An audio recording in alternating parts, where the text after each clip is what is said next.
রাজনীতিতে তো আপনাদেরকে হিস্টোরিক্যাল ন্যারেটিভের শুরুতে পৌঁছায় দিতে হয় কর্মীদেরকে, আপনাকে কানেক্ট করে দিতে হয়।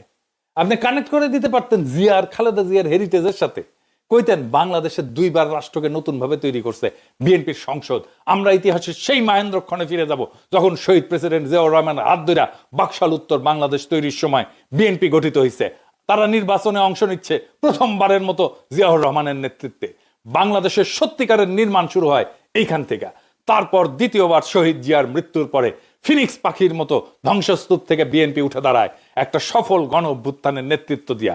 স্বৈরাচারের পতনের পরে নতুন করে রাষ্ট্র পুনর্নির্মাণের শুরুর সেই সময়টা 2 নির্বাচনী ফেব্রুয়ারিতে। আবার সেই সময় আসছে ফ্যাসিবাদ উত্তর বাংলাদেশের রাষ্ট্র পুনর্গঠনের দায়িত্ব নিতে বিএনপি সেই একই ফেব্রুয়ারিতে নির্বাচনে নামবে। এইবার তৃতীয়বারের মতো বাংলাদেশকে আবার নতুন করে গড়ে তোলার দায়িত্ব নেবে বিএনপি। সেই ফেব্রুয়ারির ঐতিহ্যের অংশীদার হবে আবার বিএনপি, যে ঐতিহ্যের সৃষ্টি শহীদ জিয়ার হাতে, পরিপুষ্ট খালেদা জিয়ার হাতে, আর তার পূর্ণ বিকাশ হবে আজকে আপনার হাতে। আপনারা সেই যোগ্য উত্তরাধিকার, যারা জিয়ার জ্বালায়া যাওয়া মশাল হাতে জাতিকে আবার নতুন করে পথ দেখাবেন, আবার ফিরে আনবেন সেই ঐতিহাসিক মুহূর্তকে। আপনার কর্মীর রক্তে আগুন ধরে যাবে, ঝাঁপায় পড়বে আপনার কর্মীরা। এই কাজটাই আমরা করেছি, আমি তো করেছি, আপনারা তো বক্তৃতাও দিবার পারেন না।